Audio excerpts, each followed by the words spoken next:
Traders are awaiting economic and earnings news this week that could move the market. Tim Biggam of Delta Derivatives is standing by. Tim, the CPI inflation number comes out tomorrow. Bank earnings also coming out later this week. What's your expectation for the stock market? Yeah, I think earnings will be the key to the market, not only this week, but going into, the end of January, Angie. Certainly inflation has cooled here. We're seeing interest rates actually come down rather sharply, especially on the long end.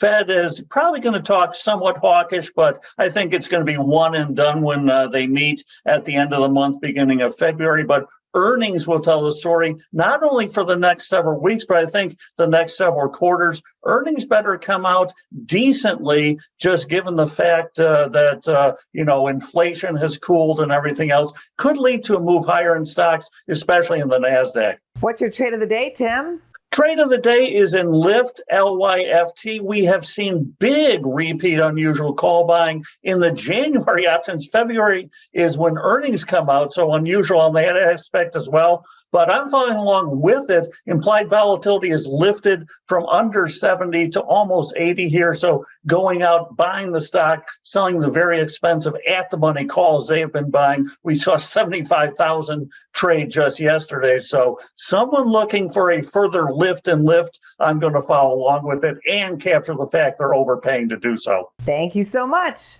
You bet. Anytime, Ange. Take care. Go to businessfirstam.com for where to see our show on TV.